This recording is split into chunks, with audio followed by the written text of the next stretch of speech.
Hello class, అందరికీ నమస్కారం. ఈరోజు మనం నేర్చుకోబోయేటువంటి టాపిక్ వచ్చి వాటర్ రిసోర్సెస్. గ్రేడ్ 10కి సంబంధించినటువంటి వాటర్ రిసోర్సెస్ అనేటువంటి చాప్టర్ని చూద్దాం. గ్రేడ్ 10కి సంబంధించినటువంటి ఈ చాప్టర్లో మనం మెయిన్గా కవర్ చేయబోయేటువంటివి first thing water scarcity and the need for water conservation. Next we are going to learn about the multi-purpose projects, అట్లాగే రెయిన్ హార్వెస్టింగ్ టెక్నిక్స్. ఈ మూడిటితో పాటు ఈ సెషన్లో అంటే మనం ఈ టాపిక్లో నేర్చుకునే పాటు అటల్ భూజల్ యోజన, ఇది కొత్తగా యాడ్ చేశారు ఈ సంవత్సరం. అట్లాగే జల్ జీవన్ మిషన్ ప్రోగ్రామ్, అట్లాగే నర్మదా బచావో ఆందోళన్, ఈ మూడు కూడా మనం డిస్కస్ చేయటం జరుగుతుంది. సో ఇవాల్టి సెషన్లో first let us learn water. Why there is water scarcity? మనకి భారతదేశంలో వాటర్ స్కేర్సిటీ అనేది ఎందుకుంది, అసలు మనం వాటర్ని కన్జర్వ్ చేయాల్సినటువంటి పరిస్థితి ఉందా లేదా, ఉంటే ఎందుకుంది అనేది ఫస్ట్ మనం చూసే ప్రయత్నం చేద్దాం. Let me quickly take you to the next slide. Yes, so you can see here large population, మనకి పెరుగుతున్నటువంటి జనాభా, large population, water resources are being over exploited. అంటే విపరీతంగా వాడుతున్నటువంటి రిసోర్సెస్, మన రిసోర్సెస్ని మనం విపరీతంగా వాడటం జరుగుతుంది. ముఖ్యంగా వాటర్ యాజ్ ఎ రిసోర్స్ మనం తీసుకున్నప్పుడు విపరీతంగా మనం వాడేస్తున్నాం వాటర్ని. అలా వాడేస్తున్నటువంటి క్రమంలో వాటర్ రిసోర్సెస్కి డిమాండ్ బాగా పెరుగుతుంది. So there is a growing demand for water resources. దానికి కారణం ఏంటి అని మనం తీసుకున్నప్పుడు, ఒకటి గ్రోయింగ్ అర్బనైజేషన్, పెరుగుతున్నటువంటి ఇండస్ట్రీస్, అలాగే పెరుగుతున్నటువంటి పట్టణాలు, పట్టణాభివృద్ధి అనేది మనం ఏదైతే చెప్పుకుంటున్నామో, చాలా గొప్పగా పట్టణాల్లో జీవిస్తున్నాము అని మనం ఏదైతే చెప్పుకుంటున్నామో, ఈ పట్టణాలలో మనం నివసించేటువంటి అపార్ట్మెంట్స్తో మనం గనక తీసుకున్నట్లయితే, ఆ అపార్ట్మెంట్స్ అన్నిటిలో మనం సగటున వాడేటువంటి వాటర్ కెపాసిటీ, ఎంత వాటర్ వాడుతున్నాము అనేది మనం తీసుకున్నట్లయితే చాలా ఎక్కువగా వాడుతున్నాము. It is creating a greater demand. అలాగే మనకి ఇండస్ట్రియలైజేషన్ మరొక రీజన్గా మనం చెప్పుకోవచ్చు. మనకి ఇండస్ట్రీస్లో మనం గనక తీసుకున్నట్లయితే, మన ఇండస్ట్రీస్ మనం ఏవైతే మనకి ఒకటి తర్వాత ఒకటి ఇండస్ట్రీస్ పెట్టుకుంటూ వెళ్తున్నామో లేదా పెంచుకుంటూ వెళ్తున్నామో, మనకు అవసరం, ఉద్యోగాలు అవసరం కాబట్టి, ఇవి అవసరం కాబట్టి అని మనం ఇండస్ట్రీస్ని తీసుకెళ్లేటువంటి క్రమంలో మరి మనం గనక తీసుకున్నట్లయితే, మనకి ఇండస్ట్రీ అనేది ఏదైనా మనం ఒక ఇండస్ట్రీని తీసుకుంటే ఆ ఇండస్ట్రీకి యూజ్ అయ్యేటువంటి రా మెటీరియల్స్ కాడి నుంచి ఆ ఇండస్ట్రీ వరకు మనం వాడుకునేటువంటి వాటర్ అంతా కూడా ఏదో ఒక మెటీరియల్ని ప్యూరిఫై చేయటానికి, ఏదో ఒక మెటీరియల్ని వాష్ చేయటానికి, దాన్ని కెమికల్తో మిక్స్ చేయటానికి, ఇలాగా డిఫరెంట్ పర్పసెస్కి మనం వాడేటువంటిది మనకి చాలా ఎక్సెస్ ఆఫ్ వాటర్ యూజ్ అవుతుంది అనేది మనం గమనించాలి. Third important aspect, the unequal access to water. మనం వాడుతున్నటువంటి వాటరు అందరికీ సమానంగా అందుబాటులో ఉందా? కొన్ని వర్గాల వారికి, కొన్ని groups of people in the society have a very high access to water, while at the same time the lower group, కొంతమందికి చాలా తక్కువగా అందుబాటులో ఉంటుంది. మరి డిఫరెంట్ సోషల్ గ్రూప్స్కి డిఫరెంట్గా అందుబాటులో ఉంటుంది కదా వాటర్. సో ఇట్లా మనకి ఫస్ట్ థింగ్ వచ్చి గ్రోయింగ్ పాపులేషన్ ఒకటి మనం డిమాండ్ అనుకుంటే, రెండవది ఎక్స్పాండ్ అయినటువంటి ఇరిగేటెడ్ ఏరియాస్, మనకి పెరిగినటువంటి ఈ యొక్క అగ్రికల్చరల్ ల్యాండ్స్, వ్యవసాయం కోసం మనం పెంచుకున్నటువంటి ల్యాండ్స్ అన్నీ కూడా మనం తీసుకుంటే ఆ వ్యవసాయానికి వాడేటువంటి నీళ్లు, వ్యవసాయానికి ఉపయోగించేటువంటి నీరు, తర్వాత పెరుగుతున్నటువంటి పట్టణాలు, దాంతోపాటు పెరుగుతున్నటువంటి ఇండస్ట్రీస్, ఇవన్నీ కూడా కారణం. వీటితో పాటుగా మనకి లేనటువంటి equal access, there is no equal access of water among different social groups. Different social groups కి ఈక్వల్ గా వాటర్ అనేది యాక్సెస్ లేదు. అలాగే excessive use of water by industries వాడేస్తున్నటువంటి ఎక్కువ శాతం వాటర్ వాడేస్తున్నాయి. అలాగే over exploitation of water in urban areas, మనకి టౌన్స్ లో విపరీతంగా వాడుతున్నటువంటి వాటర్, ఇవన్నీ కూడా మనకి ఒక టైప్ ఆఫ్ రీజన్స్ గా మనం లిస్ట్ అవుట్ చేసుకుంటే, ఇవేనా రీజన్స్, ఇవేనా మనకి ప్రధానమైన కారణాలు? Yes, definitely over population, expanded irrigation facilities, growing urbanization and industrialization will come under the top priority list, no doubt. వీటితో పాటు there are also some other things. What are they? అంటే the domestic waste. What is happening with the domestic waste? మనకు ఉన్నటువంటి domestic waste water అనేది ఏమవుతుంది? మనం ఇంట్లో వాడేటువంటి వాటర్, వేస్ట్ వాటర్ ఏమవుతుంది? అట్లాగే ఇండస్ట్రియల్ వేస్ట్, ఈ కెమికల్స్ ని వాష్ చేస్తున్నటువంటి industrial water, where is it getting disposed? ఎక్కడికి వెళ్ళి కలుస్తుంది? అలాగే కెమికల్ ఎఫ్లూయెంట్స్, కెమికల్స్తో సమ్మేళితమైనటువంటి నీళ్లు, కెమికల్స్ కలిసిపోయినటువంటి నీళ్లు, ఇండస్ట్రీస్లో వాడినటువంటివి కానీ, అగ్రికల్చర్లో వాడినటువంటి పెస్టిసైడ్స్ వలన కానీ, ఫెర్టిలైజర్స్ వలన కానీ వాడినటువంటి వాటర్ ఏమవుతుంది? ఇవి మాత్రమే కాదు, అంటే ఇవి మనం ఇంప్యూర్గా చేస్తున్నాం వాటర్ని. మనం వాడుకునేటువంటి వాటర్ ఇంప్యూర్గా అవటానికి కారణాలు ఏంటి? ఒకటి, వాటర్ కొరతకి గల కారణాలు తెలుసుకుంటే వాటర్కి ఎందుకు డిమాండ్ పెరుగుతుందనేది తెలుసుకున్నాం. రెండవ ఆస్పెక్ట్లో మనం తీసుకున్నట్లయితే రైట్ సైడ్లో మనకి, ఈ సైడ్లో మనకి ఏం చెప్తున్నారంటే domestic waste, industrial waste, chemical effluents mixed water, agricultural waste water, అట్లాగే మెనీ హ్యూమన్ యాక్టివిటీస్, మనం మానవుల చేత చేసేటువంటి యాక్టివిటీస్లో రిలీజియస్ రిచువల్స్, మనకు ముఖ్యంగా పండగలు వచ్చినప్పుడు ఐడల్స్ని తీసుకెళ్ళి ఇమ్మర్షన్ చేయటం, విగ్రహాలను తీసుకెళ్ళి మనం కలుపుతూ ఉంటామా నదుల్లో వాటిల్లో? మరి ఇవన్నీ కూడా వాటర్ పొల్యూట్ అవుతున్నాయి కదా. ఇవన్నీ కూడా కారణాలు మనం తీసుకున్నప్పుడు, do you think there is a need to save water, to conserve water? Is there a need? Yes. These are the reasons for increasing water scarcity in India. ఇప్పటి వరకు మనం చూసినటువంటిది ఏంటంటే, ఏ ఏ కారణాల వలన మనకి వాటర్ స్కేర్సిటీ రావచ్చు ఇండియాలో, what are the reasons that brings you water scarcity అనేది మనం తీసుకున్నప్పుడు, we saw the factors like this: large growing population, అలాగే irrigated areas of land, urbanisation, industrialisation, unequal access, over exploitation of water by industries and by urban areas. ఇవన్నీ కారణాలుగా మనం చెప్పుకున్నాం.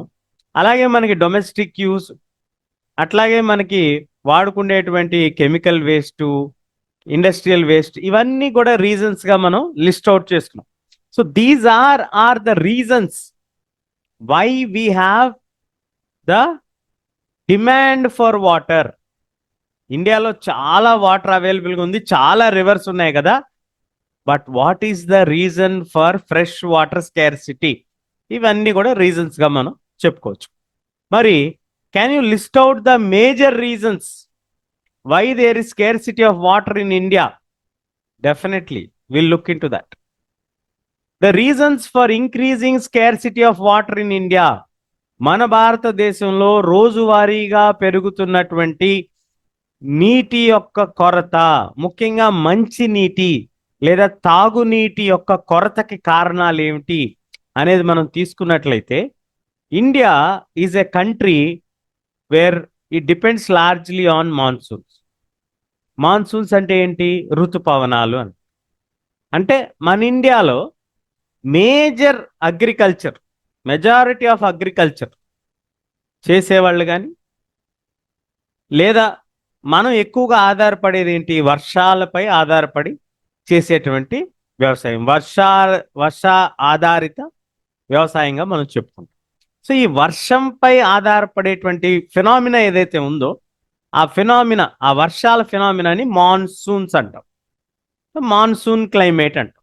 ఇండియాలో ఎక్కువగా monsoons base చేసుకొని అగ్రికల్చర్ జరుగుతుంది. సో మాన్సూన్ ఎప్పుడైతే fail అయిందో, if monsoons fail or they don't arrive on time, that results in scarcity of water resources. ఒకవేళ మాన్సూన్స్ గనక జూన్ మొదటి వారంలో గనక రాకపోతే, జూన్ ఆఖరి వారానికో లేదా మూడో వారానికో అది గనక చేంజ్ అయితే, due to various other reasons, అనేక కారణాల వలన అది గనక మారినట్లయితే, అప్పటి మన పరిస్థితి ఏమిటి? మనం ఎలా తీసుకోవాలి దాన్ని అని అంటే, డెఫినెట్గా మనకి వాటర్ స్కేర్సిటీకి ప్రధానమైనటువంటి కారణం మాన్సూన్స్ అవుతుంది. సెకండ్ రీజన్ వచ్చి మనకి growing demand for irrigation water. మనకి వ్యవసాయం బాగా వాటర్ గురించి డిస్కస్ చేస్తున్నామండి. Why there is a growing demand for irrigated water? ఎప్పుడన్నా మీకు డౌట్ వచ్చిందా? ఎందుకంటే మనకి పెరుగుతున్నటువంటి జనాభాతో పాటుగా మనకి ఫుడ్ నెసెసిటీ కూడా పెరుగుతుంది. Production of food has to be increased. ఆహారం ఉత్పత్తిని పెంచాలి అంటే, ఆహారాన్ని ఎలా ఉత్పత్తి చేస్తాం? మనం వ్యవసాయం చేస్తాం. వ్యవసాయాన్ని పెంచితే దాని నుంచి వచ్చేటువంటి ఆహారం మనకు పెరుగుతుంది. అట్లాగే కదా మరి వ్యవసాయాన్ని పెంచుకునేది. మరి ఆ వ్యవసాయాన్ని మనం ఇది చేయాలి అని అంటే, దానికి సంబంధించి మనం నీళ్ళని ఎక్కువ ఇవ్వాలి కదా. జనాభా పెరుగుతున్నప్పుడు జనాభా తీసుకునేటువంటి ఆహారం సహజంగా పెరుగుతుంది. కాబట్టి ఈ ఆహారాన్ని మనం ఎక్కువగా పండించాల్సినటువంటి ఆవశ్యకత మన యొక్క రైతుల పైన భారంగా పడుతుంది. సో దాంతో డిమాండ్ పెరుగుతుంది, సప్లై కూడా పెంచాల్సి ఉంటుంది. అది ప్రధానమైనటువంటి కారణం. అలాగే industrial activities and downfall of underground water. పెరుగుతున్నటువంటి ఇండస్ట్రీస్ కారణంగా కూడా మనకి ఎక్కువగా మంచినీరు వాడుతున్నామని చెప్పుకున్నాం. ఆ వ్యర్థాలని క్లీన్ చేయటానికి కావచ్చు, లేదా ఇంకేదైనా ప్రాసెస్కి, ఏది చెప్పుకున్నా కూడా ఇండస్ట్రీస్లో అయితే వాటర్ ఎక్కువగా వాడుతున్నాం. దాంతోపాటు మనకి ఈ రోజుల్లో మనం చెప్పుకుంటున్నటువంటి అర్బనైజేషన్ కారణంగా మనం కనుక చెప్పుకున్నట్లయితే, ఈ అర్బనైజేషన్ పెరుగుతున్నటువంటి స్పీడ్ ఏదైతే ఉందో దాన్ని పేస్ అంటాం. The pace of urbanization. ఒక అపార్ట్మెంట్లో మినిమం 30 నుంచి 50 ఫ్యామిలీస్ ఉంటుంది. 30 to 50 ఫ్యామిలీస్ ఆర్ స్టేయింగ్ కదా. ఈ 30 నుంచి 50 మంది ఫ్యామిలీస్ తీసుకునేటువంటి వాటర్ రిసోర్స్, ఆ ఉన్నటువంటి స్క్వేర్ యార్డ్స్, ఒక 300 స్క్వేర్ యార్డ్స్ లేదా 600 స్క్వేర్ యార్డ్స్లోను కట్టేటువంటి ఒక అపార్ట్మెంట్లో లోపల ఉన్నటువంటి కింద, భూమి కింద ఉన్నటువంటి వాటర్ నుంచే మనం ఎక్కువగా తీసుకుంటూ ఉంటాం. డెఫినెట్గా అక్కడ మంజీరా వాటర్ ఉండొచ్చు, లేదా గవర్నమెంట్ వాటర్ సప్లై ఉండొచ్చు. అది ఎంతవరకు వాడతాం మనం? ఆ వాటర్ వచ్చినప్పుడే కదా మనం వాడేది. ఆ వాటర్ రానటువంటి సందర్భంలో మనం ఏం వాడతాం? బోర్వెల్నే మనం ఎక్కువగా వాడతాం. Due to increase use of ground water. కంటిన్యూస్గా మనం గ్రౌండ్ వాటర్ని వాడటం వలన అండర్ గ్రౌండ్ వాటర్ లెవెల్స్ అన్నీ కూడా తగ్గిపోతున్నాయి.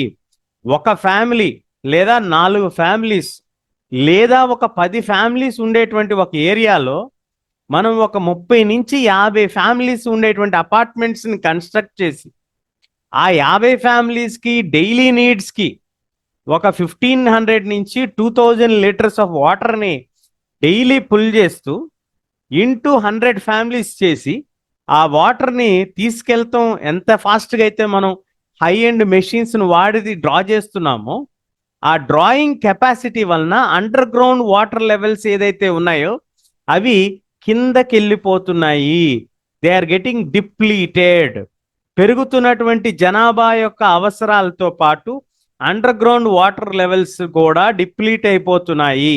ఈ అండర్ గ్రౌండ్ వాటర్ లెవెల్ని మ్యాచ్ చేయటానికి, గ్రోయింగ్ పాపులేషన్తో మ్యాచ్ చేయటానికి there is a great demand of water resources. So these are the reasons why there is increasing water scarcity in India. మన భారతదేశంలో water scarcity ఉండటానికి, భారతదేశం చాలా పెద్ద దేశం కదండి. మనకి హిమాలయ రివర్స్ ఉన్నాయి, పెనిన్సులర్ రివర్స్ ఉన్నాయి, ఫ్రెష్ వాటర్ లేక్స్ ఉన్నాయి, కృష్ణ, గోదావరి ఎప్పుడు చూసినా వాటర్ ఉంటాయి. అన్నీ కరెక్టే. డ్రింకింగ్ వాటర్ అవైలబుల్గా ఉందా? ఎంత పర్సంటేజ్ ఆఫ్ డ్రింకింగ్ వాటర్ అవైలబుల్గా ఉంది మనకి? మనకి ఎంత అవైలబుల్గా ఉంది? ఓవరాల్ ప్లానెట్ మొత్తం కూడా ఫుల్ ఆఫ్ వాటరే, కానీ అందులో కూడా మనకి లెస్ దాన్ 2% కదా ఫ్రెష్ వాటర్ అవైలబుల్గా ఉంది. ఇంకా ఇండియా ఒక కంట్రీ, అందులో ఆ కంట్రీలో ఓవరాల్ ఏరియాలో మనం తీసుకుంటే 2.4%. అందులో మనకి ఎంత పర్సంటేజ్ ఫ్రెష్ వాటర్ ఉంటుంది? So definitely there are scarcity of water అనేది మనకి క్లియర్గా మనకు అర్థమవుతుంది. So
need for water scarcity.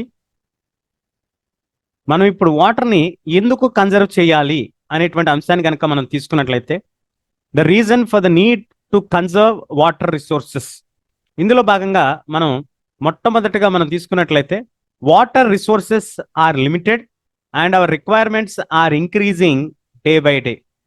రోజువారీ అవసరాలు మనకి పెరుగుతూ ఉన్నటువంటి క్రమంలో మనకు అందుబాటులో ఉన్నటువంటి వాటర్ ఎంత అందుబాటులో ఉంది మనకి అని అంటే చాలా తక్కువగానే మనకు అందుబాటులో ఉంది. మరి అంత తక్కువగా అందుబాటులో ఉన్నటువంటి సందర్భంలో మరి ఏ విధంగా మనం ఈ వాటర్ని ప్రిజర్వ్ చేసుకోగలగాలి అనేటువంటి ఒక క్వశ్చన్ మనకు వచ్చింది అని అంటే, మనకి ఖచ్చితంగా ఈ యొక్క వాటర్ని మనం కన్జర్వ్ చేసుకోవాల్సినటువంటి పరిస్థితి మనకు కనిపిస్తుంది. కన్జర్వేషన్ అంటే ఏంటి? బేసిక్గా what is water conservation? Water conservation అంటే ప్రిజర్వేషన్, సేవింగ్ అనేటువంటి మీనింగ్ వస్తుంది. పొదుపుగా మనం వాటర్ని ఎలా వాడుకోగలుగుతాము అనేటువంటి మీనింగ్లో మనకి వాటర్ అనేది రావటం జరుగుతుంది. సో మనం తీసుకున్నట్లయితే ఇక్కడ most of our resources are polluted, they are getting polluted, unsuitable for drinking and other purposes. మన అవసరాలకి ఉపయోగపడేటట్టుగా ఉన్నాయా అని అంటే చాలా సందర్భాల్లో, అంటే మనకున్నటువంటి వాటర్ రిసోర్సెస్ అన్నిటిని మనం మేజర్గా తీసుకున్నట్లయితే మోస్ట్లీ అవి పొల్యూట్ అయిపోతున్నాయి, అంటే కలుషితం అయిపోతున్నాయి. ఈ విధంగా కలుషితం అయిపోయినటువంటి ఒక సందర్భంలో అవి డ్రింకింగ్ వాటర్కి సూటబుల్ అవుతాయా? అవ్వవు. They are not suitable for drinking water. అందులో ఎటువంటి అనుమానం అయితే మనకి లేదు. మరి ఆ విధంగా మనకి డ్రింకింగ్ వాటర్కి సూటబుల్ కానప్పుడు క్యాన్ వి యూజ్ దెమ్? మనం వాటిని వాడుకోగలుగుతామా? లేదు, మనం వాడుకోవటానికి కూడా వీలు లేదు అనేటువంటిది మనకి ఇక్కడ క్లియర్గా అర్థమైపోతుంది. మరి ఆ విధంగా మనం వాడుకోవటానికి వీలు లేదు అనేది మనం తీసుకోగలిగినప్పుడు మరి ఎలా అనేది మనం చూస్తే, we have to safeguard our selves from health hazards. ఇప్పుడున్నటువంటి పరిణామాలతో కనుక మనం తీసుకున్నట్లయితే మనకి ఉన్నటువంటి ఈ వాటర్ని మనం జాగ్రత్తగా కాపాడుకోలేనటువంటి సందర్భంలో మనకి చాలా హెల్త్ ఇష్యూస్ అనేది రావటానికి అవకాశం అనేది మనకి వస్తూ ఉంటుంది. ఆ విధంగా హెల్త్ ఇష్యూస్ అనేది రాకుండా ఉండాలి అని అంటే there is a need to preserve, conserve, protect our water resource. మంచినీరు కొరత అనేది మనకి చాలా ఉందండి. ఈ మంచినీరుని మనం ఎంత జాగ్రత్తగా మనం వాడుకోగలిగితే అంత బాగా మనం ఈ యొక్క వాడకం ద్వారా మన ఆరోగ్యాల్ని మనం కాపాడుకోవచ్చు. ఇది ఒకటి మాత్రమే కాదు, మనకున్నటువంటి ఈ యొక్క ఫుడ్ సెక్యూరిటీని ఎన్ష్యూర్ చేసుకోవడానికి కూడా, మనకున్నటువంటి ఈ యొక్క ఆరోగ్యాన్ని, మనకి ఆహార భద్రతని మనం కాపాడుకోవటానికి కూడా మనకి కంటిన్యూషన్గా మనకి లైవ్లీహుడ్ అనేది కంటిన్యూషన్గా ఉండాలి అంటే కూడా మనకి ఈ యొక్క వాటర్ రిసోర్సెస్ అనేది అందుబాటులో ఉండాలి. వాటర్ రిసోర్సెస్ కనుక మనకు అందుబాటులో లేనటువంటి సందర్భంలో అవి మన జీవన ఉపాధులు, మన లైవ్లీహుడ్స్కే ప్రమాదంగా మారేటువంటి అవకాశం. ఒకటి, మనకి రోజువారీ పెరుగుతున్నటువంటి అవసరాలు, డే టు డే నీడ్స్ మనకి పెరుగుతున్నాయి. రెండవది, మనకి లిమిటెడ్ రిసోర్సెస్ అందుబాటులో ఉంది, చాలా తక్కువగా రిసోర్సెస్ అనేవి మనకు. మూడవ ఆస్పెక్ట్, కంటామినేట్ అవటం, పొల్యూట్ అవటం, that makes the water unsuitable for drinking, other purposes, వేరే పర్పసెస్, ఇవన్నీ కూడా మనకి అన్సూటబుల్గా మనకు తయారవుతుంది. ఇవన్నీ కారణాలతో పాటు మనం తీసుకున్నట్లయితే మనకి to prevent degradation and natural ecosystem of our water bodies, మన సహజమైనటువంటి వనరులు ఏమైతే ఉంటాయో అవి కూడా డీగ్రేడ్ అయిపోతున్నాయి, అంటే క్వాలిటీ తగ్గిపోతున్నాయి, డీగ్రేడెడ్గా మారిపోతుంది. ఆ విధంగా డీగ్రేడెడ్గా మారిపోయినటువంటి సందర్భంలో కూడా మనకు అవి ఉపయోగించుకోవడానికి వీలుగా ఉండదు. ఇవన్నీ కారణాలని మనం దృష్టిలో పెట్టుకొని మనకి ఎప్పుడైనా what are the reasons for conservation of water resources అని అడిగితే ఈ 4 పాయింట్లని మనం మెన్షన్ చేయాల్సి ఉంటుంది. వాట్ ఆర్ ద రిసోర్సెస్ లేదా వాట్ ఆర్ ద రీజన్స్ అన్నప్పుడు మనం ఈ 4 ఆస్పెక్ట్స్ని మనం ఖచ్చితంగా మనం మెన్షన్ చేసుకోవాలి. అలా మెన్షన్ చేసుకున్నప్పుడు first thing limited resources, second aspect day to day needs are increasing, third aspect pollution, getting unsuitable for drinking water because they are getting polluted, they are becoming unsuitable for drinking, అవి మనం వాడుకోవడానికి వీలుగా లేకుండా పోతుంది. అలాగే to ensure food security, to ensure the continuation of our livelihoods, ఆహారం అందుబాటులో ఉండటానికి, రోజువారీ జీవనం గడుపుకోవడానికి. ఇదేంటండి మంచినీళ్ళకి జీవనానికి సంబంధం ఏంటి అనేటువంటి ఒక ప్రశ్న మీలో రావచ్చు. మన భారతదేశంలో ఎక్కువ శాతం జనాభా అగ్రికల్చర్ పైనే ఆధారపడి జీవిస్తున్నారని మనం నేర్చుకున్నాం. మరి అగ్రికల్చర్ పైనే ఆధారపడి జీవిస్తున్నటువంటి సందర్భంలో నీరు తాగటానికే నీరు గనక అందుబాటులో లేకపోతే వ్యవసాయానికి మనకి నీరు అందుబాటులో ఉంటుందా అంటే అది పెద్ద ప్రశ్నగానే మారిపోతుంది. సో అట్లా to prevent degradation natural ecosystems, మనకున్నటువంటి న్యాచురల్ ఈకోసిస్టమ్స్ పాడైపోకుండా ఉండటానికి ఇవన్నీ కూడా మనకి కారణాలుగా మనం చెప్పుకోవచ్చు. What are the reasons for conservation of water resources అని అడిగితే ఖచ్చితంగా ఈ రీజన్స్ అన్ని కూడా మనం మెన్షన్ చేయాల్సి ఉంటుంది. నెక్స్ట్ టాపిక్ చూద్దాం.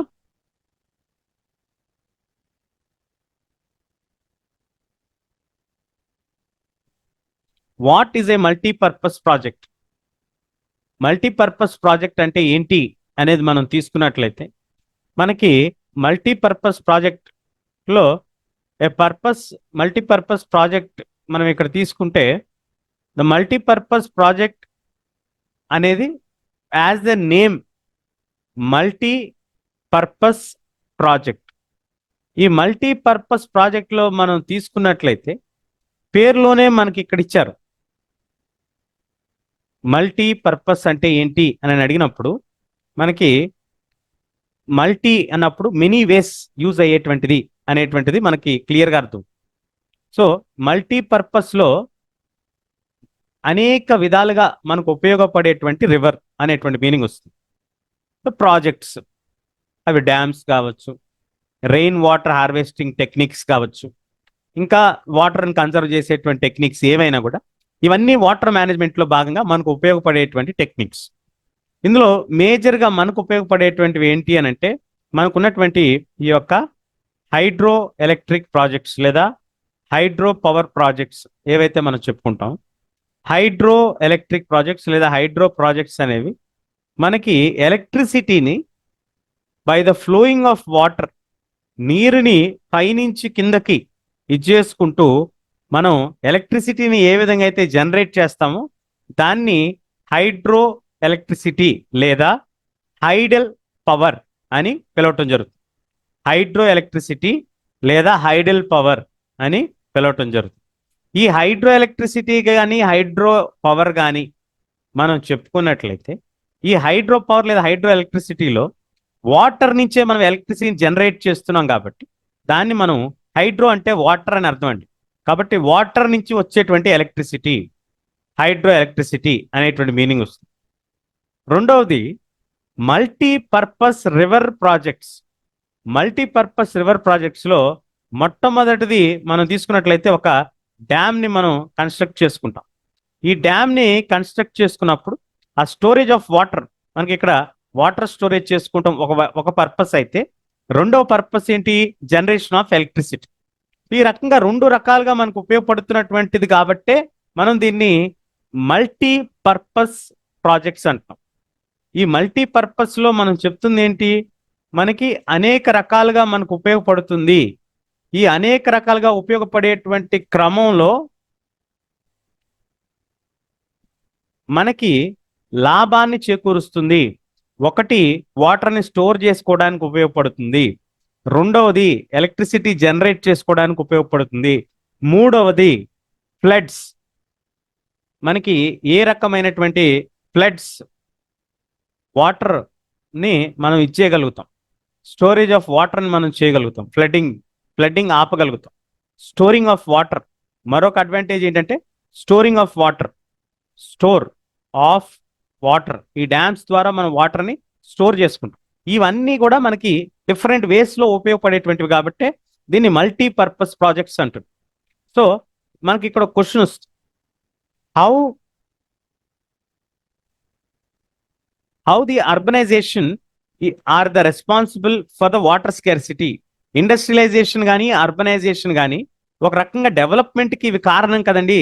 మేము చాలా ఇండస్ట్రీస్ తెచ్చాం, మేము చాలా ఇచ్చేసామని మనకి రాజకీయ పార్టీలు చాలా చెప్తూ ఉంటాయి కదా, మీరు కూడా ఎలక్షన్ క్యాంపెయినింగ్స్లో వింటూ ఉంటారు. So how the industrialisation and the urbanisation are responsible for the water scarcity. Water స్కార్సిటీకి ఇవి ఎలా కారణం అవుతాయి అని అంటే ఫస్ట్ ఫ్యాక్టర్ మనం తీసుకోవాల్సింది ర్యాపిడ్ ఇండస్ట్రియలైజేషన్. ఇండస్ట్రియలైజేషన్ జరిగినటువంటి సందర్భం, మనకి ఇండిపెండెన్స్ వచ్చినప్పటి నుంచి మనకి ఇండస్ట్రియలైజేషన్ అనేది మనం ప్రోత్సహిస్తూనే ఉన్నాం. మనకి ఇండస్ట్రీస్ కావాలి, అగ్రికల్చర్ జరగాలి, ఉపాధి అవకాశాలు రావాలి, డిఫరెంట్ 5-year ప్లాన్స్ ఇచ్చాం, అవి ఇచ్చాం. మరి ఇవన్నీ ఇచ్చినటువంటి సందర్భంలో మనకి సహజంగానే ఈ ఇండస్ట్రీస్ కి వాటర్ కూడా ఇవ్వాల్సినటువంటి పరిస్థితి వస్తుంది కదా, వాటర్ను కూడా వాడుకుంటాయి కదా అవి. ఆ వాటర్ని వాడుకున్నటువంటి క్రమంలో మనకి due to the ever increasing number of industries, excess use of fresh water, రోజువారీ అవసరాలకి విపరీతంగా వాడుతున్నటువంటి ఫ్రెష్ వాటర్ అనేది ఈ ఇండస్ట్రీస్ లో ఎక్కువగా వాడుతూ ఉన్నటువంటి సందర్భం మనకు కనిపిస్తున్నప్పుడు, అలా మనకి ఎక్కువ వాటర్ వాడుతున్నారని తెలిసినా కూడా మనం ఏమీ చేయలేనటువంటి ఒక పరిస్థితిలోకి మనం వస్తున్నాం. ఎందుకు వస్తున్నాం? మనం ఏమీ చేయలేనటువంటి ఒక పరిస్థితిలోకి, మనందరికీ కూడా ఇండస్ట్రీస్ కావాలి. ఇండస్ట్రీస్ కి రన్ అవ్వాలంటే రా మెటీరియల్ కావాలి, గుడ్ క్వాలిటీ ఆఫ్ వాటర్ కావాలి, ఆ వాటర్ కూడా ఫ్రెష్ వాటర్ కావాలి, ఆ రా మెటీరియల్స్ అన్ని క్లీన్ చేయడానికి కావాలి. ఇవన్నిటితో పాటు మల్టిప్లయింగ్ అర్బన్ సెంటర్స్, విలేజెస్ నుంచి టౌన్స్ కి మనం మైగ్రేట్ అవుతున్నాము, అర్బన్ ఏరియాస్ కి మూవ్ అవుతున్నాము, సిటీస్ కి వెళ్తున్నాము. ఆ సిటీస్ లో పెరుగుతున్నటువంటి లార్జ్ అండ్ డెన్స్ పాపులేషన్, అలా పెరుగుతున్నటువంటి జనాభా మనం ఏం చేస్తున్నాం, ఒక చిన్న ప్లాట్ ఆఫ్ ల్యాండ్ లో ఇక్కడే ఒక అపార్ట్మెంట్ ని మనం కన్స్ట్రక్ట్ చేసి, ఈ అపార్ట్మెంట్స్ లో మనం ఏం చేస్తున్నాం, చాలా ఎక్కువ మందిని మనం ఇక్కడే నివాసయోగ్యంగా చేసేస్తున్నాం. ఇలా అపార్ట్మెంట్స్ లో మనం కట్టేసి నివసించేటట్టుగా చేసినప్పుడు how much amount of water are we using from the ground level? ఒక ప్లాట్ ల్యాండ్ లో మనకి ఎంతమంది ఉండేవాళ్ళు? మహా అయితే ఒక 4 కుటుంబాలు ఉండేవేమో, లేదు ఎక్కువగా అయితే ఒక 10 కుటుంబాలు ఉండేటువంటి సందర్భంలోంచి మనం ఇప్పుడు వాడుతున్నటువంటి యొక్క అర్బన్ సెంటర్స్ లేదా అపార్ట్మెంట్ కల్చర్ అని ఏదైతే మనం చెప్పుకుంటున్నామో, విపరీతంగా మన లైఫ్ స్టైల్కి కావాల్సినటువంటి వాటర్, ఎనర్జీ రిసోర్సెస్ని విపరీతంగా వాడుతున్నాం. సో ఎలక్ట్రిసిటీని వాడుతున్నాం, వాటర్ని వాడుతున్నాం. ఇవన్నీ వాడుతున్నటువంటి క్రమంలో over exploitation of water resources అనేది జరుగుతూ ఉంది. ఈ ఓవర్ ఎక్స్ప్లాయిటేషన్ అంటే ఒక స్థాయికి మించి మనం వాడుతున్నటువంటి సందర్భంలో అక్కడ మనకి యొక్క వాటర్ స్కేర్సిటీ అనేది రావటానికి అవకాశం ఉంటుంది.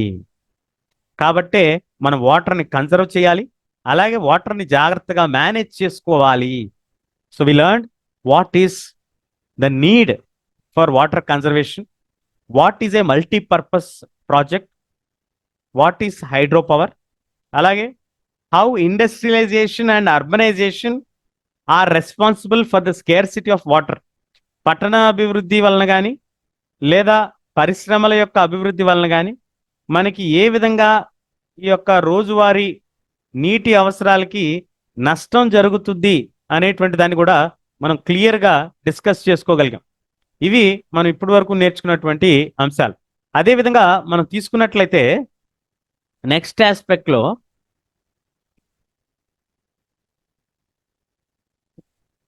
What are the measures adapted for conservation of water resources. మరి ఎలాంటి మెజర్స్ని మనం తీసుకుంటున్నాము వాటర్ని కన్జర్వ్ చేయటానికి? వాటర్ని కన్జర్వ్ చేయాలంటే మనం ఎలాంటి మెథడ్స్ తీసుకుంటున్నాము అని అంటే, మొట్టమొదటిది do not over draw the ground water. భూగర్భ జలాలు ఏవైతే ఉంటున్నాయో వాటిని ఎక్కువగా పైకి లాగేయకుండా వాటిని సాధ్యమైనంత వరకు తక్కువగా తీసుకోవాలి. ఒకవేళ వాడినా కూడా even if you use them, please have a mechanism of recharging them. మళ్ళీ ఆ వాటర్ రీప్లెనిష్ అవ్వటానికి అయ్యేటువంటి ఒక మెకానిజమ్స్ని మనం ప్లేస్లో పెట్టాలి. ఆ మెకానిజం అనేది ప్లేస్లో లేకపోతే మనకి చాలా ఇబ్బంది అవుతుంది, ఆ వాటర్ అనేది డ్రై అప్ అయిపోతుంది. అట్లాగే avoid wastage of water at all levels. వాటర్ని వేస్ట్ చేయటం మనం బాగా తగ్గించుకోవాలి. వాటర్ని ఎట్టి పరిస్థితుల్లో కూడా మనం వేస్ట్ చేయకూడదు. Wherever there is wastage of water, let us try to reduce that wastage of water. Water వేస్టేజ్ని తగ్గించాలి, పొల్యూషన్ జరగకుండా చూడాలి. Do not pollute the water. మనం వాడేటువంటి హోమ్ నీడ్స్, డొమెస్టిక్ నీడ్స్ కానీ ఇండస్ట్రియల్ వేస్ట్స్ కానీ ఇవేవి కూడా మనకి ఆ వాటర్ వెళ్ళి ఫ్రెష్ వాటర్లో కలిస్తే మనకు అక్కడ చాలా వాల్యుబుల్ రిసోర్స్ అయినటువంటి వాటర్ వేస్ట్ అయిపోతుంది, కంటామినేట్ అవుతుంది. అలాగే రెయిన్ వాటర్ రిజర్వాయర్స్ని ట్యాప్ చేయటం, వాటర్ షెడ్స్ డెవలప్మెంట్ చేయటం, స్టోరేజ్ ఆఫ్ రెయిన్ వాటర్ని ఎలా చేయాలి అనేటువంటి ట్రైనింగ్స్ ఇవ్వటం, అలాగే డ్రిప్ ఇరిగేషన్, స్ప్రింక్లర్స్ లాంటి టెక్నిక్స్ని వాడటం, ఇవన్నీ కూడా మనం కనుక అడాప్ట్ చేసుకోగలిగితే, these are few of the measures which we can suggest for conservation of water resources. ఇవి కేవలం కొన్ని మాత్రమే మనం వాటర్ రిసోర్సెస్ ని కన్జర్వ్ చేసుకోవడానికి మనం వాడుకోగలిగినటువంటి టెక్నిక్స్ గా మనమైతే చెప్పుకోవచ్చు. అలాగే next, how was water conserved during the ancient India? మరి మన పురాతన భారతదేశంలో పూర్వకాలంలో లేదా మనకి ప్రాచీన కాలంలో, మీరు ఏ పదమైనా పెట్టుకోండి, how was water conserved in ancient India? మనకు ఉన్నటువంటి పురాతన కాలంలో లేదా ఐతిహాసిక కాలంలో 1st సెంచరీ బీసీలోనే మనకి మంచిగా వాటర్ని మనం ప్రొటెక్ట్ చేయగలిగాము. How we are able to protect it? Allahabad లాంటి ప్లేసెస్లో, అంటే ఇప్పుడు మనకు ఉన్నటువంటి కాశీ, వారణాసి లాంటి నగరాలలో సొఫిస్టికేటెడ్ వాటర్ హార్వెస్టింగ్ సిస్టమ్స్ ని మనం 1st సెంచరీ బీసీలోనే, బిఫోర్ క్రైస్ట్ ఎరాలోనే, 1st సెంచరీ బీసీలోనే we are able to have that technology. మన భారతదేశంలో పురాతన కాలంలో మరి ఎలాగా ఈ వాటర్ రిసోర్సెస్ ని కన్జర్వ్ చేసుకోగలిగాము, how we are able to protect the water resources అనేది కనుక మనం తీసుకున్నట్లయితే, మరి first thing in the before Christ era అలహాబాద్లో హైలీ టెక్నికలీ అడ్వాన్స్డ్ గా ఉన్నటువంటి వాటర్ హార్వెస్టింగ్ సిస్టమ్ని మనం ఫాలో అయ్యాం. అంతకంటే ముందు తీసుకున్నట్లయితే చంద్రగుప్త మౌర్య టైంలోనే, అశోకుడు, చంద్రగుప్త మౌర్యుల కాలంలోనే they have constructed dams, they have constructed lakes, they have constructed irrigation. అంటే మనకు కావాల్సినటువంటి ఇప్పుడు మనం చెప్పుకుంటున్నటువంటి మల్టీపర్పస్ ప్రాజెక్ట్స్ ఏవైతే మనం చెప్పుకుంటున్నామో, ఈ మల్టీపర్పస్ ప్రాజెక్ట్స్ని క్రీస్తు పూర్వమే వాళ్ళు నిర్మించారు, వాళ్ళు వాడుకున్నారు, దాన్ని అనుసంధానం చేస్తూ నదుల్ని ఏర్పాటు చేశారు. అలాగే మనకి వ్యవసాయానికి కావాల్సినటువంటి నీరుని, ఇరిగేషన్ ఫెసిలిటీస్ని వాళ్ళు ఏర్పాటు చేశారు. దాంతోపాటు మనకి కళింగ నగరం మీ అందరికీ గుర్తుండే ఉంటుంది, అశోకుడు యుద్ధం చేశాడు కళింగ పైన. ఆ యుద్ధం తర్వాతే అతను చాలా మానసిక పరివర్తనకి గురవటం జరిగింది. సో అలా జరిగినటువంటి కళింగ నగరం, ఒడిశాలో ఉన్నటువంటి కళింగాలో కూడా సొఫిస్టికేటెడ్ ఇరిగేషన్ వర్క్ నడిచింది. అదే విధంగా మరి అక్కడ మాత్రమే కాదండి, సొఫిస్టికేటెడ్ ఇరిగేటెడ్ వర్క్ ఇక్కడ ఒక్క చోటే నడిచింది, వేరే చోట నడవలేదు అనేది ఏం లేదు. ఈ తెలుగు రాష్ట్రాల్లో నాగార్జున కొండ ఆంధ్రప్రదేశ్లో, సౌత్లో మనకు ముఖ్యంగా బేనూర్ కర్ణాటకలో, కోలాపూర్ మహారాష్ట్రలో కూడా మనకి సొఫిస్టికేటెడ్ ఇరిగేషన్ వర్క్స్ నడిచాయి. మరి పంటలని పండించుకోవడానికి నీరు సరఫరా చేశారు అప్పట్లో కూడా. అలాగే భోపాల్ లేక్ 11వ శతాబ్దం 11th సెంచరీలో one of the largest artificial lakes of its time, ఆ సమయానికి సంబంధించి one of the largest lakes అప్పట్లోనే నిర్మించారు. అలాగే 14th సెంచరీ ఏడి, అంటే మనం బిఫోర్ క్రైస్ట్ నుంచి ఆఫ్టర్ క్రైస్ట్, ఇల్టుట్మిష్ కన్స్ట్రక్ట్ చేసినటువంటి హౌస్ ఖాస్ అనేటువంటి ట్యాంక్ ఢిల్లీలో ఉన్నటువంటి సిరి ఫోర్ట్ ఏరియాకి ఆయన నీరు సప్లై చేశాడు ఈ ట్యాంక్ని వాడుకొని.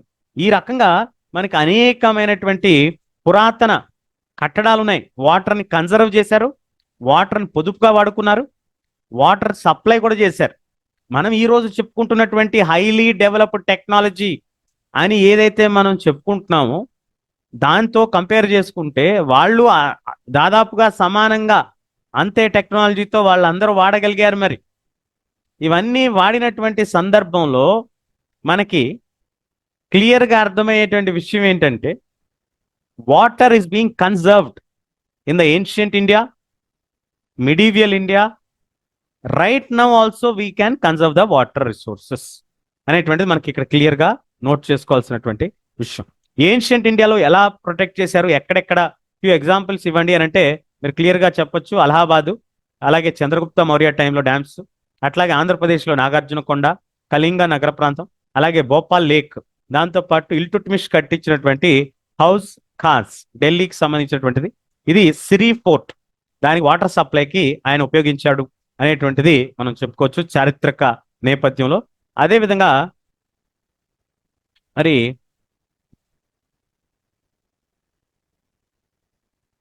మల్టీపర్పస్ ప్రాజెక్ట్స్ కనుక మనం తీసుకున్నట్లయితే, మల్టీపర్పస్ ప్రాజెక్ట్స్లో భాగంగా అసలు మొట్టమొదటిగా మల్టీపర్పస్ ప్రాజెక్ట్ అనేది ఏంటి అనేది మనం తీసుకున్నట్లయితే, ఇక్కడ ఇప్పుడు అనేక రకాలుగా మనకి ఉపయోగాన్ని ఇచ్చేటువంటి ప్రాజెక్ట్ అనేటువంటిది మనం చెప్పుకున్నాం.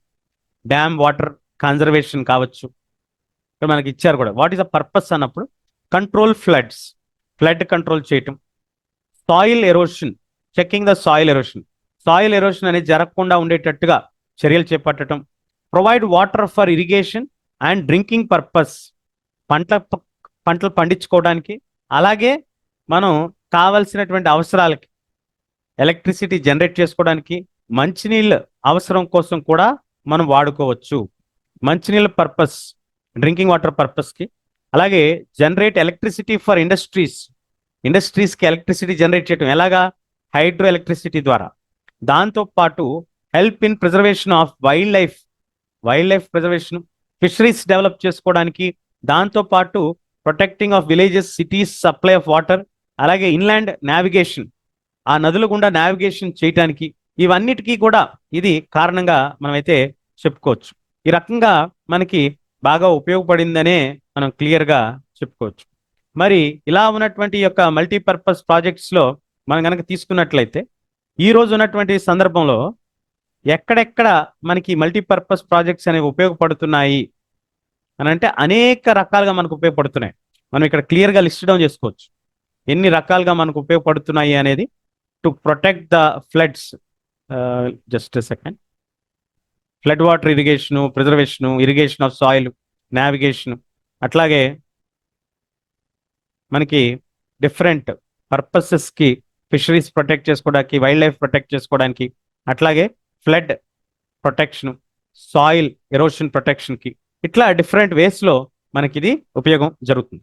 మరి అదేవిధంగా మనం తీసుకున్నట్లయితే ఈ మల్టీపర్పస్ ప్రాజెక్ట్స్ కేవలం ఒక ఏరియాకి మాత్రమే కన్ఫైన్ అయినాయా అని అంటే లేదండి. మనకి డిఫరెంట్ ఏరియాస్లో మనకి డిఫరెంట్ యూజెస్ మనకి ఇందులో కనిపిస్తూ ఉంటాయి.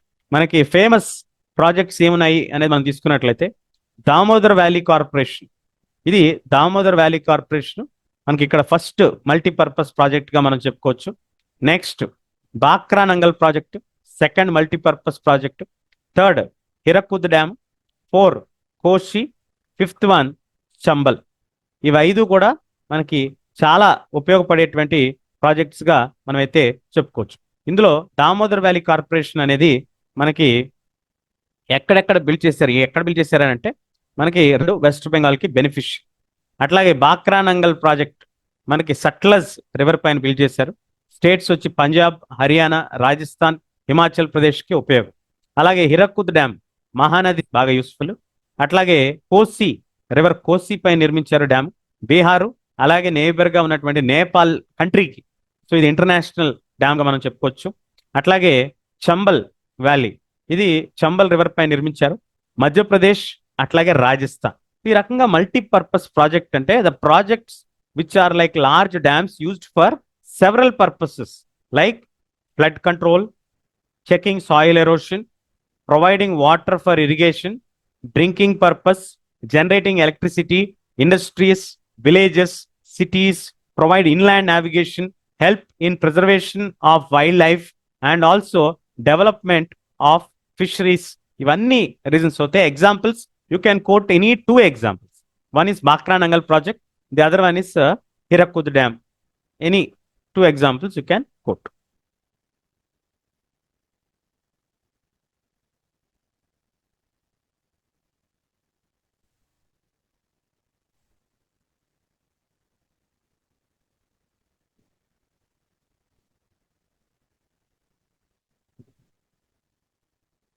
Let us see here.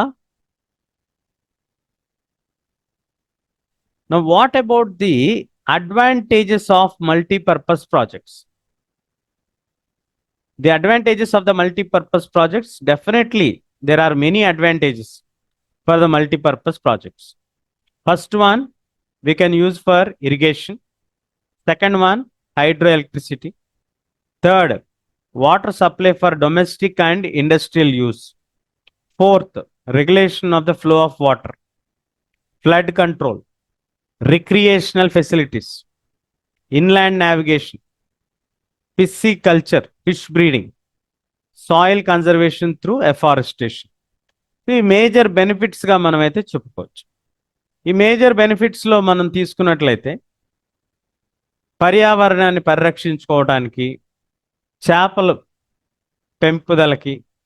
అట్లాగే ఇన్లాండ్ నావిగేషన్, లోపల నుంచి నావిగేషన్ జరగటానికి, వాటర్ పైన నావిగేషన్కి, recreational facilities, parks, theme based parks ఇవి నిర్మించుకోవడానికి, బీచెస్ అట్లాంటివి, ఫ్లడ్ కంట్రోల్, విపరీతమైనటువంటి వాటర్ ఫ్లో రాకుండా ఫ్లడ్ కంట్రోల్ చేయటానికి, అట్లాగే ఫ్లో ఆఫ్ వాటర్ ఎక్కువ ఫ్లో వెళ్లకుండా కంట్రోల్ చేసుకోవడానికి, అట్లాగే హైడ్రో ఎలక్ట్రిసిటీ, మనకు వాటర్ ఎక్కువగా ఇదైపోకుండా ఉండటానికి, ఇది చేసుకోవడానికి, ఫ్లో కంట్రోల్ చేసుకున్న తర్వాత వాటర్ నుంచి ఎలక్ట్రిసిటీ జనరేట్ చేసుకొని గృహ అవసరాలకి, అలాగే వ్యవసాయ రంగానికి, అలాగే మనకి వివిధ పరిశ్రమలకి వాడుకోవచ్చు.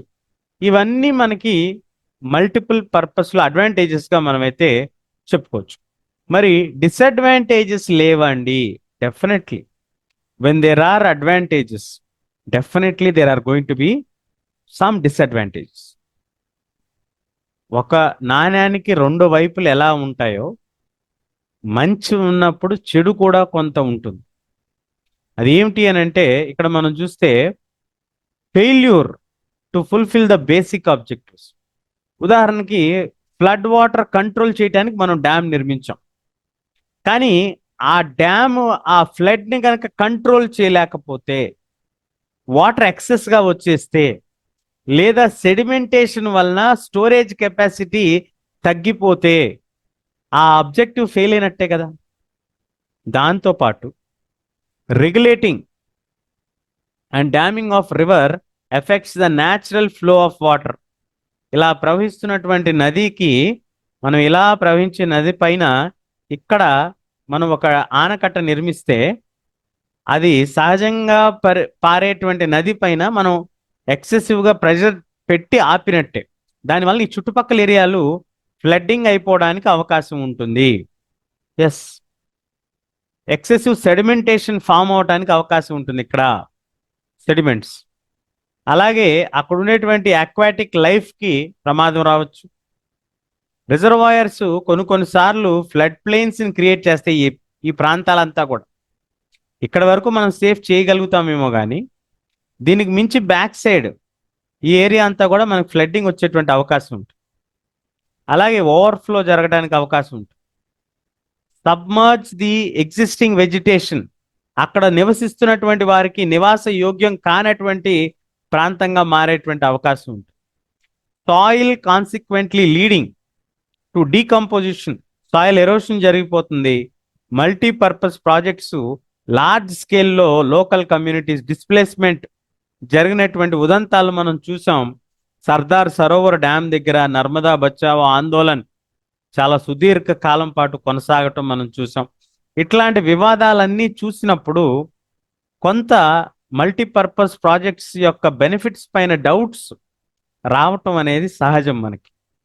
So excessive use of water, over irrigation on account of projects, land degradation causing water borne diseases and pests, pollutions, ఇవన్నీ కూడా డిసడ్వాంటేజెస్ ఆఫ్ మల్టీపర్పస్ ప్రాజెక్ట్స్గా మనమైతే.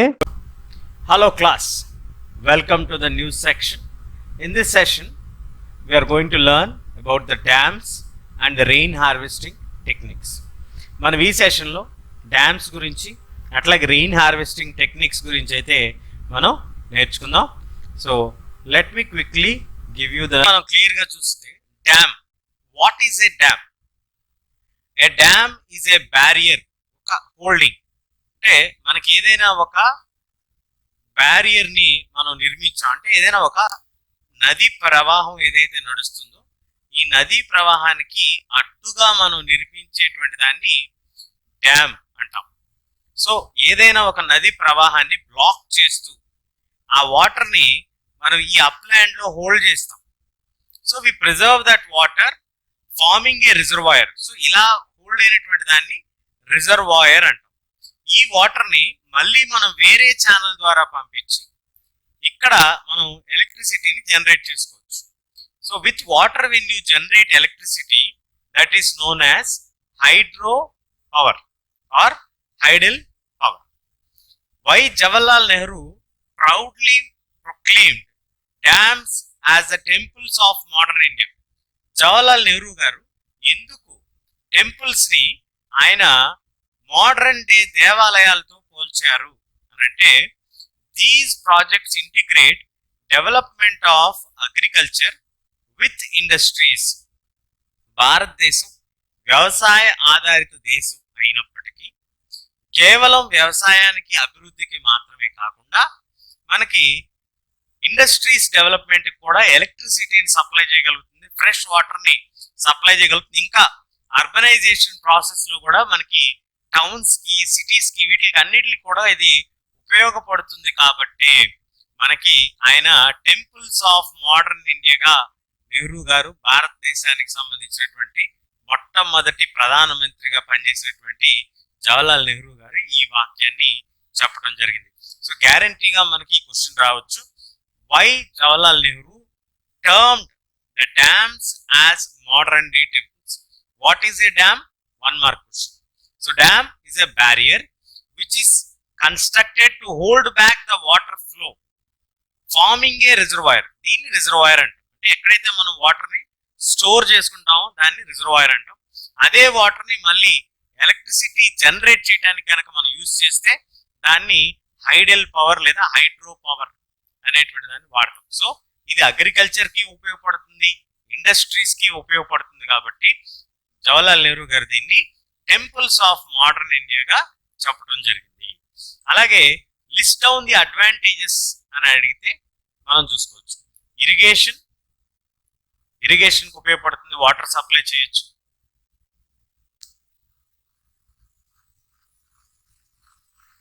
ఇరిగేషన్ కు ఉపయోగపడుతుంది. అలాగే మనకి అగ్రికల్చర్ ఉపయోగపడుతుంది, ఇండస్ట్రీస్ కి, డ్యామ్స్ కి, వాటర్ సప్లై, ఫ్లడ్డింగ్ కంట్రోల్ చేయడానికి, ఇట్లా మనకి అనేక రకాలుగా మనకి ఇది ఉపయోగపడుతుంది. సో మనం గనక చూసుకున్నట్లయితే ఇది చాలా క్లియర్ గా మనకి చాలా కంఫర్టబుల్ గా ఉపయోగపడటానికి అవకాశం ఉంది. అందుకే మనకి irrigation, electricity generation, water supply for domestic, అలాగే industrial uses, flood control, recreation and tourism development, అలాగే ఫిష్ బ్రీడింగ్, ఇట్లా చాలా అడ్వాంటేజెస్ మనకి రావటానికి లేదా మనకి డ్యామ్స్ వలన ఉపయోగాలు ఉన్నాయి అనేది మనం క్లియర్ గా చెప్పుకోవచ్చు. So dams are useful for us in many ways. Irrigation supply houses కి, అట్లాగే ఫ్లడ్ కంట్రోల్ కి, మరి ఫ్లడ్ కి వచ్చేటప్పుడు వాటర్ ని మనం సేవ్ చేసుకుంటున్నాం కదా, అంటే ఆ డ్యామ్ ని బ్లాక్ చేస్తే ఆ వాటర్ ఫ్లో అనేది ఆగిపోతుంది. అదే వాటర్ ని మళ్ళీ మనం ఎన్నిసార్లు అయినా వాడి ఎలక్ట్రిసిటీని జనరేట్ చేసుకోవచ్చు. సో హైడ్రో ఎలక్ట్రిసిటీని జనరేట్ చేయడానికి ఇది మనకి బాగా ఉపయోగపడుతుంది. సో ఇట్లా మనకి మల్టిపుల్ బెనిఫిట్స్ అనేవి మనకి కనిపిస్తూ ఉంటాయి. So why dams are now referred as multipurpose projects.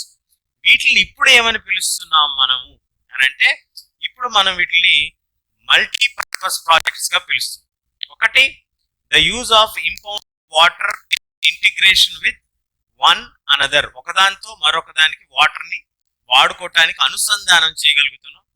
అలాగే dams are constructed for flood control, irrigation, generation of electricity and distribution of electricity. ఇలా జనరేట్ చేసినటువంటి ఎలక్ట్రిసిటీని డిస్ట్రిబ్యూట్ చేయడానికి కూడా మనం వాడుతున్నాం. So dams are constructed to conserve water, vegetation and also soil erosion. చాలా important. మనకి సాయిల్ ఎరోడ్ అవ్వకుండా మనం వాటర్ ని అక్కడ స్పీడ్ తగ్గించడం వల్ల స్లోగా వాటర్ వెళ్ళి వాటర్ ఎరోడ్ సాయిల్ ఎరోషన్ అయిపోకుండా మనకి అది బాగా ఉపయోగపడుతుంది. అలాగే టూరిజం కూడా వాటర్ ఫాల్స్ చూడటానికి చాలా మంది ఇష్టపడుతూ ఉంటారు. సో ఇట్లా మనకి వాటర్ ఫాల్స్ చూసుకోవడానికి కానీ, అట్లాగే మనకి టూరిజం సెక్టర్ కానీ, వీటన్నిటికి కూడా ఇది బాగా ఉపయోగపడుతుంది.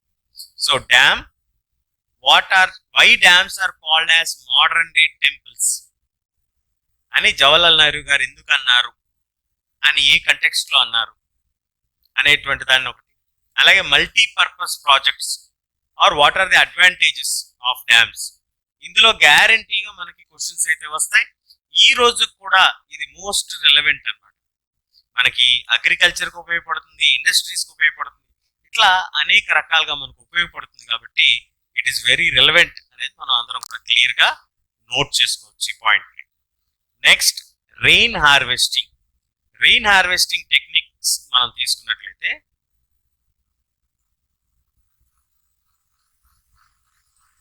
Before we go to the rain harvesting, Narmada Bachao Andolan. ఈ Narmada Bachao Andolan has got a very wide attention అన్నమాట.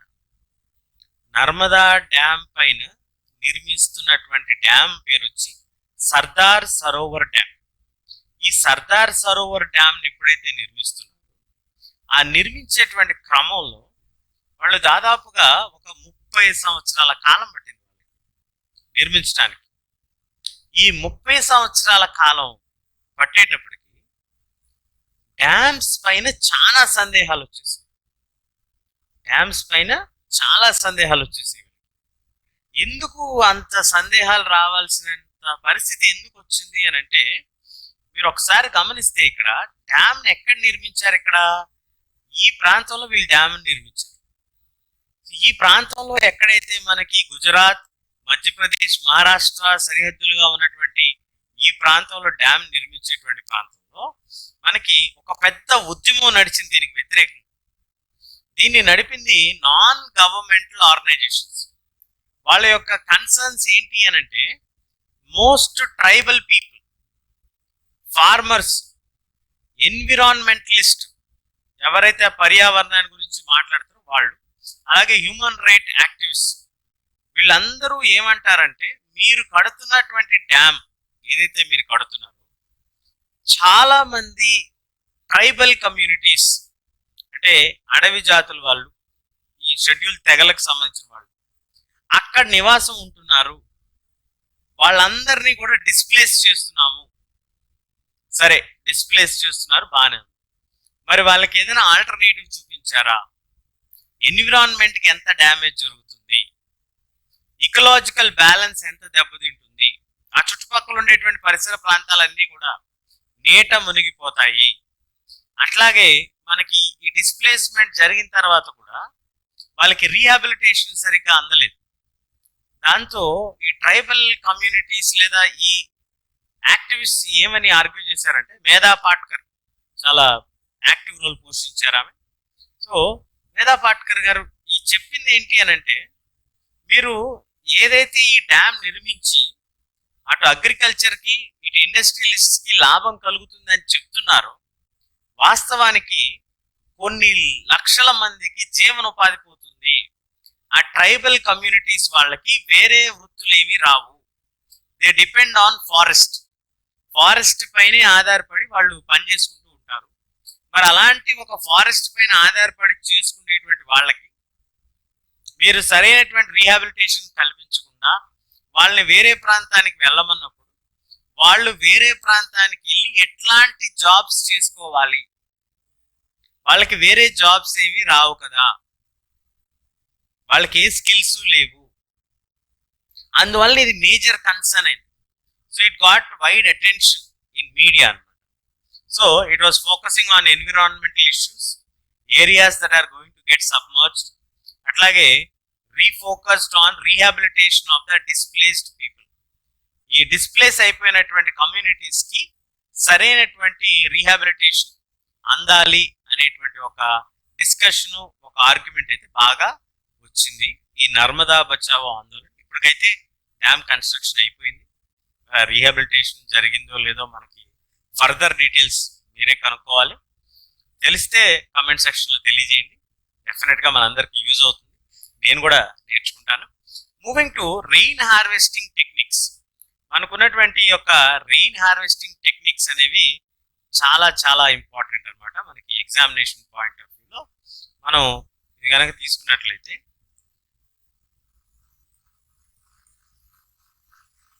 మొట్టమొదటగా ఈ రెయిన్ హార్వెస్టింగ్ అంటే ఏంటి అనేది మనం చూడాలి. రెయిన్ హార్వెస్టింగ్ అనే పదాన్ని మీరు వింటేనే మీకు అర్థమవుతుంది. రెయిన్ నుంచి హార్వెస్ట్ చేస్తున్నాం. మామూలుగా మనం పంటని హార్వెస్ట్ చేస్తాం, ఏదైనా క్రాప్ హార్వెస్ట్ చేస్తాం, ఏదైనా పంటని కోస్తాం. కోత అంటే మనకి ఏదైనా పండించిన దాన్ని కోయటం, దాన్ని హార్వెస్టింగ్ అంటాం. మరి ఇక్కడ రెయిన్ హార్వెస్టింగ్ అంటే రెయిన్ ని హార్వెస్ట్ చేస్తాం, అంటే వర్షాన్ని పట్టుకునే ప్రయత్నం చేస్తాం. వర్షాన్ని పట్టుకోవటం ఏంటండి? వర్షం వాటర్ని పట్టుకునేటువంటి ప్రయత్నం మనం చేస్తున్నాము. ఈ వర్షం వాటర్ని ఎప్పుడైతే మనం పట్టుకుందాం అనుకుంటున్నామో ఆ ప్రాసెస్ ని మనం రెయిన్ హార్వెస్టింగ్ అంటాం. It involves the simple collection of water from the surface on which the rain falls. ఎక్కడైతే వర్షం పడుతుందో అక్కడి నుంచి వాటర్ని కలెక్ట్ చేసుకొని దాన్ని మనం స్టోర్ చేసుకొని తర్వాత వాడుకోవడానికి ఉపయోగించుకుంటాము. సో జనరల్ గా ఇది ఎక్కడ చేస్తారు? రూఫ్స్ పైన, అంటే పైన ఉండేటువంటి మనకి డాబాల పైన ఉండేటువంటి రూఫ్స్ పైన, లేదా ట్యాంక్స్ లో ఆ పైనుంచి పడేటువంటి వాటర్ కలెక్ట్ చేసి కింద బావిల్లో కానీ ట్యాంక్స్ లో కానీ మనం ఇచ్చేసుకుంటాం. What are the main objectives? Main objectives ఏంటి? అసలు ఏంటి మనకు ఉన్నటువంటి ప్రధానమైనటువంటి లక్ష్యం? వాటర్ కలెక్ట్ చేయాలి, వాటర్ స్కేర్సిటీని తగ్గించుకోవాలి, డైలీ డిమాండ్ ఉన్నటువంటి దానికి సరిపడా వాటర్ని యూజ్ చేసుకోవాలి. వర్షం పడినప్పుడు వాటర్ని కలెక్ట్ చేసుకొని వర్షాలు లేనప్పుడు మనం యూజ్ చేసుకునేటువంటి ప్రయత్నం అయితే మనం చేస్తున్నాం. అది ఈ యొక్క మెయిన్ ఆబ్జెక్టివ్స్ అన్నమాట రెయిన్ హార్వెస్టింగ్ సంబంధించి. అట్లాగే ఫ్లడ్డింగ్ ఆఫ్ రోడ్స్ తగ్గించడానికి, గ్రౌండ్ వాటర్ స్టోరేజ్ పెంచడానికి, అండర్ గ్రౌండ్ వాటర్ టేబుల్ పెంచడానికి, అట్లాగే గ్రౌండ్ వాటర్ పొల్యూషన్ తగ్గించుకోవడానికి, క్వాలిటీ ఆఫ్ గ్రౌండ్ వాటర్ పెంచే ప్రయత్నం చేయడం, డొమెస్టిక్ వాటర్ యూజెస్ కి సప్లిమెంట్.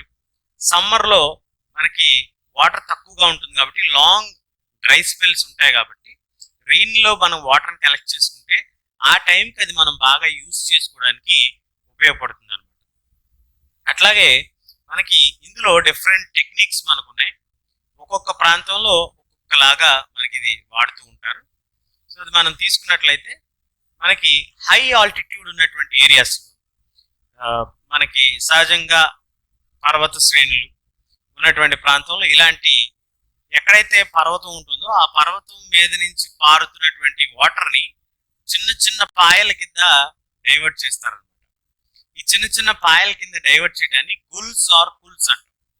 ఈ గుల్స్ ఆర్ కుల్స్ అనేవి మనకి వెస్టర్న్ హిమాలయాస్ రీజియన్ లో మనకు కనిపిస్తాయి. మెయిన్ గా రాజస్థాన్ లో have rain harvesting, roof top rain harvesting, అంటే రూఫ్ పైన పడేటువంటి వాటర్ ని మనం కలెక్ట్ చేసుకునేటువంటి సిస్టమ్ రాజస్థాన్ లో మనం స్టార్ట్ చేసాం. ఎందుకంటే జనరల్ గా మనందరికి తెలుసు అక్కడ రాజస్థాన్ లో ఎడారి అనేది ఉంది. ఆ ఎడారి ఉంది కాబట్టి ఆ ఎడారి ప్రాంతంలో వాటర్ స్కేర్సిటీ సహజంగా ఉంటుంది కాబట్టి అక్కడ ఈ roof top rain water harvesting అనేది స్టార్ట్ చేయడం జరిగింది. అలా స్టార్ట్ చేసాం. సో రాజస్థాన్ లో మెయిన్ గా బికనీర్, బార్మర్, ఫలోడి ఇలాంటి ప్రాంతాల్లో మనకి ఈ అండర్ గ్రౌండ్ వాటర్ అనేది మనకి ఇచ్చేయడం జరుగుతుంది. పైప్ లైన్ ఒకటి కనెక్ట్ చేసి ఆ వాటర్ అంతటిని కూడా రూఫ్ టాప్ నుంచి కలెక్ట్ చేసుకొని మనం ఒక ట్యాంక్ లోకి కలెక్ట్ చేసుకొని ఇచ్చేసుకోవడం జరుగుతుంది. సో ఆ రూఫ్ పైన పడేటువంటి ఫస్ట్ రెయిన్ వదిలేస్తాం మనం, డస్ట్ గిస్ట్ అంతా కూడా తీసేసి వదిలేయటం జరుగుతుంది. రూఫ్ టాప్ హార్వెస్టింగ్ అనేది మనకి రాజస్థాన్ లో ఎక్కువగా జరుగుతుంది. అలాగే మనం ఇంకా ఇక్కడే జరుగుతుందా ఇంకెక్కడైనా జరుగుతుందా అని అంటే వేరే ప్రాంతాల్లో కూడా మనకి జరుగుతూ ఉంటుంది. సో ఇక్కడ మనం క్లియర్ గా చూసుకోవచ్చు.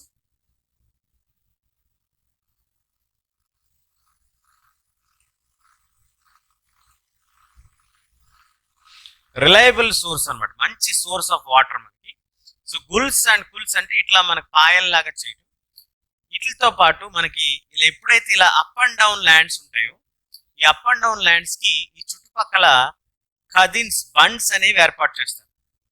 ఇవి ఏంటంటే మనకి ఆ వచ్చేటువంటి వాటర్ ని లో లయింగ్ ల్యాండ్ లో కలెక్ట్ చేస్తారు. ఇలా వాటర్ ఇలా ఒక బండ్ లాగా ఏర్పాటు చేసి ఆ బండ్స్ లో దాన్ని కలెక్ట్ చేస్తారు వాటర్. అది మళ్ళీ ఎక్కడ కావాలంటే అక్కడ బండ్స్ ని ఏర్పాటు చేస్తారు. ఈ బండ్స్ ని ఖదిన్స్ అంటాం. ఈ బండ్స్ ని మనం ఖదిన్స్ అని అంటాం. ఈ ఖదిన్స్ కూడా మనకి వాటర్ స్టోర్ చేసుకోవడానికి ఉపయోగపడుతుంది. So Palar pani, purest form పానీగా మనం దీన్ని పిలవటం జరుగుతుంది అనమాట. సో ఈ పలార్ పానీ మనం చూసాం. ఇలా ఖదిన్స్ ఇక్కడ మనకి క్యాచ్మెంట్ ఏరియా నుంచి వాటర్ ని ఇక్కడ కలెక్ట్ చేసుకుంటారు. తర్వాత ఇలా మనకి వాటర్ యూజ్ చేసుకోవడం జరుగుతుంది. ఇలా మనకి వాడేటువంటి టెక్నిక్ రూఫ్ టాప్ హార్వెస్టింగ్ ఎలా వాడతారు, ఏ స్టేట్ లో కంపల్సరీ అని అంటే ఇది రూఫ్ టాప్ పైన పడేటువంటి వాటర్ని కలెక్ట్ చేసుకొని ఇక్కడ క్వాలిటీ అనాలిసిస్ చేసుకున్న తర్వాత ఈ ట్యాంక్లో స్టోర్ చేసుకుంటాం. ఇది మొట్టమొదటిగా మనకి తమిళనాడు రాష్ట్రంలో మనకి మ్యాండేటరీ చేసింది గవర్నమెంట్. ప్రతి వాళ్ళు కూడా ఇది కంపల్సరీ చేసుకోవాలి అనేటువంటి ఒక నియమం పెట్టింది. So first state to make compulsory roof top rain water harvesting is Tamil Nadu, not Rajasthan. Confuse అవ్వద్దు. రాజస్థాన్ లో మనం జనరల్ గా అనుకుంటాము వాటర్ స్కేర్సిటీ ఉంటుందని. వాస్తవానికి ఇప్పుడు మనం తీసుకున్నట్లయితే ప్రజెంట్ డే ఇప్పుడు ఉన్నటువంటి కరెంట్ స్టేట్, నేను మీకు ఈ లెసన్ చెప్పేటువంటి ఇయర్ 2024లో రాజస్థాన్ లో మనకి ఇందిరాగాంధీ కెనాల్ ఉంది, అలాగే వాటర్ సప్లై బాగుంది ఇప్పుడు. కాబట్టి వాళ్ళెవరూ పెద్దగా రూఫ్ టాప్ హార్వెస్టింగ్ చేయట్లేదు. వాళ్ళు వాటర్ పైన డిపెండ్ అయి ఉన్నారు. వాటర్ సప్లై బాగుంది. రెండవది మైసూర్లోని గుండాదూర్, గెండూదూర్, గుండాదూర్ ఏదో పేరు ఉంది అక్కడ. అది కొంచెం రిమోట్ ఏరియా మైసూర్కి. ఆ రిమోట్ ఏరియాలో ఎక్కువగా ఈ రూఫ్ టాప్ హార్వెస్టింగ్ చేసి దాదాపుగా 200 ఫ్యామిలీస్ ఉన్నాయి ఆ విలేజ్కి సంబంధించి. వాళ్ళు 50 లీటర్ల వాటర్ సేవ్ చేయగలుగుతారు. ఒక 100 సెంటీమీటర్స్ రెయిన్ఫాల్ వస్తుంది వాళ్ళకి సంవత్సరం పొడుగుతా. వాటర్ స్కేర్సిటీ చాలా ఉంది ఆ ఏరియాలో. అలాంటి ఏరియాలోనే వాళ్ళు 1,00,000 లీటర్ల వాటర్ని సేవ్ చేయగలుగుతారు. గెండదూర్ అనేటువంటి ఊర్లో, మైసూర్.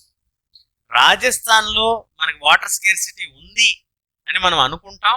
సహజంగా అక్కడ ఇది ఎక్కువగా పాటిస్తారు అనుకుంటాం. కానీ సదర్న్ స్టేట్స్ అయినటువంటి తమిళనాడు, అట్లాగే మనకి పక్కన ఉన్నటువంటి కర్ణాటక రాష్ట్రంలో మనకి ఈ యొక్క సిస్టమ్ ని బాగా వాడుతున్నారు, ఎఫెక్టివ్ గా యూజ్ చేసుకోగలుగుతున్నారు అనేటువంటిది మనం ఇక్కడ క్లియర్ గా చెప్పుకోవచ్చు. సో ఈ సెషన్ లో మనం నేర్చుకుంది ఏంటంటే what is a dam, what are the benefits of the dams, అలాగే మనకి రెయిన్ హార్వెస్టింగ్ టెక్నిక్స్. సో ఇది ఈ సెషన్ లో మనకి ఇందులో మన key points. Hope you all got the points clearly. మీకు ఏమైనా డౌట్స్ ఉంటే ఖచ్చితంగా డౌట్స్ తెలియజేయండి. కొంత అనారోగ్య కారణాల వలన మనం సెషన్స్ కొంచెం స్లో చేసాం, ఎందుకంటే నాకు కొంచెం హెల్త్ ఇష్యూస్ వచ్చాయి, అందువల్ల చేయలేకపోయాం. But will try to do the sessions quickly as possible. Thank you very much. Will see you all soon the coming session. Until then, take care, keep learning, keep smiling. Thank you. Bye bye.